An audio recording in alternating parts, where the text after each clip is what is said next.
Masechet Tamid Daf Lamed, nous sommes à la 4e ligne. Sider et Tamaracha Gedola Vechoulé. On a vu dans la Mishnah qu'on construisait le grand bûcher et on y mettait une ouverture côté est. Maïtama, pour quelle raison? Rav Huna et Rav Chizda. Une discussion entre Rav Huna et Rav Chizda. Hadamar Kedesh et Aruach Menashe Vedbach. L'un dit afin que le vent puisse souffler à cet endroit pour attiser le feu. L'autre dit afin qu'on puisse allumer des petits copeaux de bois à cet endroit. Métivé, la Gemara objecte, ben agezirin, shayu metzitin et alita misham. La Mishnah a donc dit qu'il y avait un espace entre les bûches afin qu'on y allume les petits copeaux de bois. Donc on n'avait pas besoin à ce moment-là de les allumer dans l'ouverture est. Alors il répondra qu'il y avait différents endroits où on devait allumer ces petits copeaux de bois.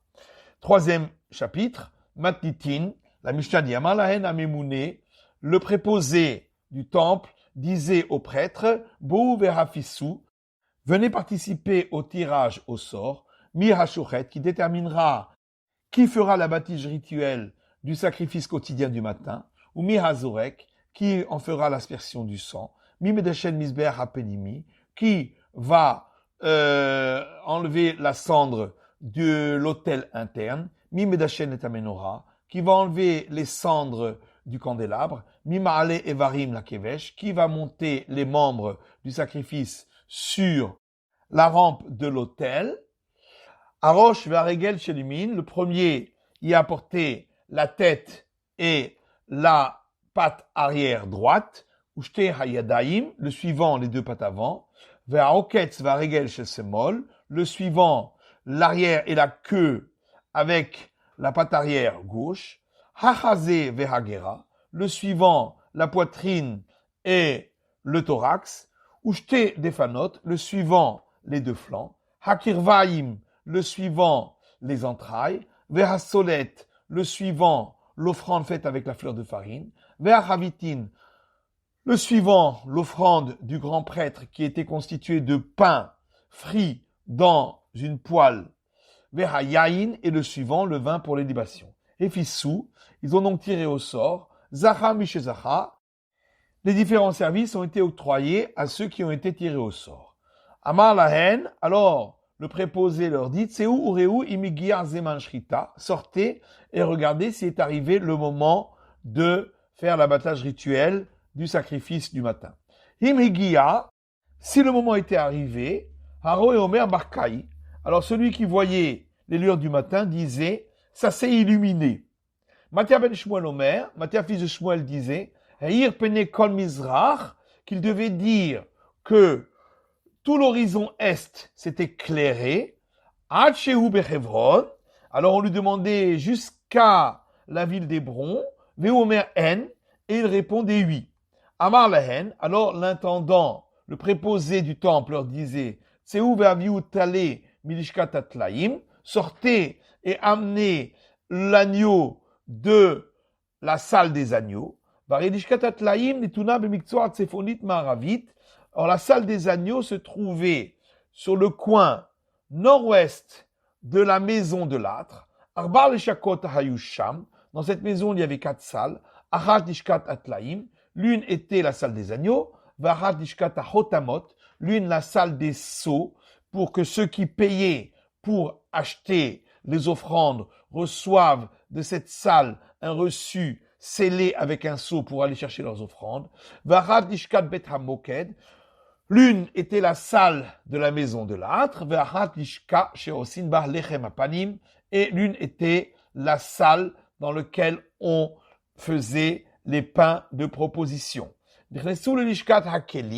Ensuite, les prêtres entraient dans la salle des ustensiles, et ils en sortaient 93 ustensiles en argent et en or pour le service. On tourne la page. Shel Zahav, il faisait boire à l'animal destiné au sacrifice quotidien du matin dans une coupe en or. Et bien qu'il avait déjà été inspecté la veille, mais on inspectait à nouveau à la lueur des torches. Mish zacha bedishun mizbeach hapenimi ou bedishun amenora. Les prêtres qui avaient reçu par tirage au sort d'aller prendre les cendres de l'autel interne et les cendres du candélabre, hayu magdimim, ils prenaient en premier les ustensiles, verba kelim beyadam, et donc dans leurs mains il y avait 4 ustensiles, hateni, le panier, vehakuz, ainsi que la jarre, ou shnei maftechot, et les 2 clés. Hateni, le panier, domé le tarkav chez Zahav.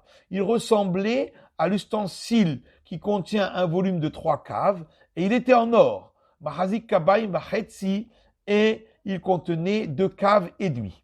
Vehakuz, et la jarre, doma le kiton gadol shel Zahav, ressemblait à une grande cruche, et elle était en or. Shte maftechot, et les 2 clés, echad shu yored be'amat asheri, l'une pour ouvrir la première petite porte, mais au fond de l'épaisseur de la porte, et donc il devait entrer depuis le son majeur jusqu'aux aisselles dans la porte, ve'echad poter kevan, et la deuxième clé pour ouvrir la deuxième porte qui était ouverte de l'extérieur, donc directement. Balo le pishpesh atsefoni. Et donc il allait à la petite porte du côté nord de la grande porte qui ouvrait vers la grande salle du palais du temple. Shnei pishpeshim hayulo le sha'ar hagadol. Il y avait en fait 2 petites portes attenantes à cette grande porte. Achad batzafon ve achad badarom. Une au nord et une au sud. Chez badarom le nechas bo adam. Celle du sud, personne n'entrait jamais par là. Allah vous me fourrage à l'aider Cheskel. Et c'est sur cette petite porte qu'il est dit explicitement par le prophète Ézéchiel, chez Neymar, comme il est dit dans le verset, dans Ézéchiel, Vayomer elai Hashem, l'Éternel m'a dit, Achar razé sagour yiyé, cette porte-là sera fermée, Loi pateach, on ne l'ouvrira pas, Veish al yavubo, personne ne pourra entrer par cette porte, qui Hashem Eloké Israël babo, Vehaya sagour, pour montrer que l'Éternel Dieu d'Israël peut entrer par une porte même lorsqu'elle est fermée.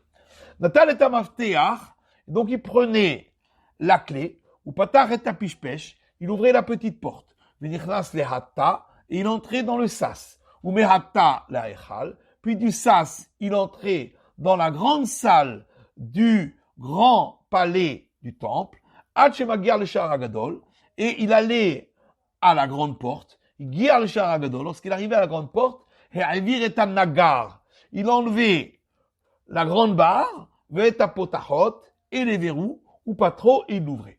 Loya shochet à shochet, celui qui devait faire l'abattage rituel du sacrifice quotidien du matin ne pouvait le faire, tant qu'il n'avait pas entendu le son de la grande porte qui s'ouvrait. Depuis Jéricho, on entendait le bruit de la grande porte lorsqu'elle s'ouvrait. De Jéricho, on entendait également le son de l'instrument de musique qui ressemblait à un orgue qui se trouvait dans le temple. De Jéricho, on entendait le bruit que faisait Ben Arza lorsqu'il tapait avec les cymbales. De Jéricho, on entendait le bruit des flûtes qu'on jouait dans le temple. De Jéricho, on entendait la voix de Gevini qui était le porte-voix qui allait réveiller les prêtres, les lévites et Israël pour assister au service du temple. De Jéricho, on entendait le bruit du bois qu'avait fait Ben Katin comme poulie pour faire monter et descendre le bassin du temple. De Jéricho, on entendait la voix des chants des lévites dans le temple. De Jéricho, on entendait le son de la corne de bélier dans le temple. Certains disent même la voix du grand prêtre lorsqu'il prononçait le tétragramme le jour de Kippour. De Jéricho, on sentait lorsqu'on brûlait l'encens dans le temple. Amar Rabbi Elazar ben Diglai a dit, mon père avait des chèvres dans les monts de Marvar, et elles éternuaient du parfum des encens du temple. Mishizacha Betamid, celui qui avait reçu par tirage au sort d'effectuer l'abattage rituel de l'animal, donc pour le sacrifice quotidien du matin, Mashrou, il tirait l'agneau vers Oler Bevet Amid Bechaim et il allait à l'endroit qui était prédisposé pour l'abattage rituel. Mishizachu Ba'ivarim, et les prêtres qui avaient reçu par tirage au sort d'apporter les membres de l'animal sur la rampe de l'autel, Holchim Imo, ils l'accompagnaient. Bet Amid Bechaim Ayad Itzvono Shel Mizbeach. L'endroit où on opérait l'abattage rituel se trouvait au nord de l'autel. Ve'alav Shmone Amudim Nanassim. Et à cet endroit se trouvaient 8 petites colonnes, ou Revaim Shel Erez Al Gabehen, et sur chacune d'entre elles, un cube de bois de cèdre, Ankelaot Shel Barzel Hayu Kevorin Bahen, et des crochets en fer étaient fixés à ces cubes, Gimel Sdarim Lechol Echad Ve'echad, pour chaque cube 3 rangées de crochets, chez Bahen Tolin, et sur ces crochets, on suspendait la bête après l'abattage, Mafshitin al Shulchanot Shel Shaish, et on l'a dépouillée sur des tables en marbre chez Ben Amodim qui se trouvait entre les colonnes. Celui qui avait reçu par tirage au sort d'enlever les cendres de l'autel interne. Nichnas, il entrait dans la grande salle du palais du temple. Venatal et Teni, il prenait avec lui le panier en or. Il le posait devant lui. Il prenait à pleine poignée les cendres et il les mettait dans le panier. À la fin, avec le panier, il balayait les cendres pour les rentrer à l'intérieur du panier. Puis il déposait le panier sur le sol, et il sortait. Celui qui avait reçu par tirage au sort de enlever les cendres du candélabre, Nichnas, il entrait dans la grande salle du palais du temple, où Matzash Tenerot Mizrachiot Dolkin. Il trouvait les 2 lampes du côté est qui étaient allumées. Medachen et Tachéa, il enlevait les cendres des autres lampes, ou manière Etelu Dolkin Bimkoman, il laissait ces 2 lampes allumées à leur endroit. Metza'al Shechavu, s'il les avait trouvées éteintes, Medachenan, il enlevait les cendres, ou Kan Mina Dolkin, et il les allumait à partir des autres lampes qui étaient restées allumées, et ensuite il enlevait les cendres des autres lampes. Devant le candélabre, il y avait une pierre. Ubar Gimel Ma'alot, sur cette pierre, il y avait 3 marches, et sur ces marches se tenait debout le prêtre pour nettoyer les lampes. Puis il déposait la jarre sur la 2e marche et il sortait. On est arrivé au 4e chapitre, Matnitin, la Mishnah dit, Lo ayu koftin et attalé et la ma'akidin oto. L'agneau, pour le sacrifice quotidien du matin, on n'attachait pas ses pattes ensemble, mais simplement les pattes avant avec la patte arrière. Mish Zachuba Evarim, Ochazimbo, les prêtres qui avaient reçu par tirage au sort d'amener les membres sur la rampe de l'autel, c'est eux qui maintenaient l'animal. Le Kachaya Hakedato, et c'est ainsi que on l'attachait. Rocho le Darom, alors qu'il avait la tête tournée vers le sud, ou Panav le Maharav, la face tournée vers l'ouest, Vachoret Omed Bamizrach, celui qui opérait l'abattage rituel se tenait à l'est, ou Panav le Maharav, la face tournée vers l'ouest. Shel Shachar, l'animal destiné au sacrifice quotidien du matin, Hayan Ishrat, on lui opérait l'abattage rituel, Al Keren Sephonit Maharavit, sur le coin nord-ouest de l'endroit prédisposé à l'abattage. Al Tabaat Shniya, et le coup était maintenu par le 2e anneau de la rangée. Chez Ben Arbaïm, alors que l'animal qui était pour le sacrifice de l'après-midi, Hayan Ishrat, on lui faisait l'abattage rituel à Keren Mizrachit Sephonit, sur le coin nord-est de cet endroit, Al Tabaat Shniya, le coup maintenu par le 2e anneau de l'arranger. Shahat Ashochet, celui qui devait faire l'abattage rituel, l'opérer. Vekibel Amekabel, celui qui devait recevoir le sang dans la coupe, le réceptionner. Balor Keren Mizrachit Sefonit, celui qui avait réceptionné le sang dans la coupe, allait au coin nord-est de l'autel.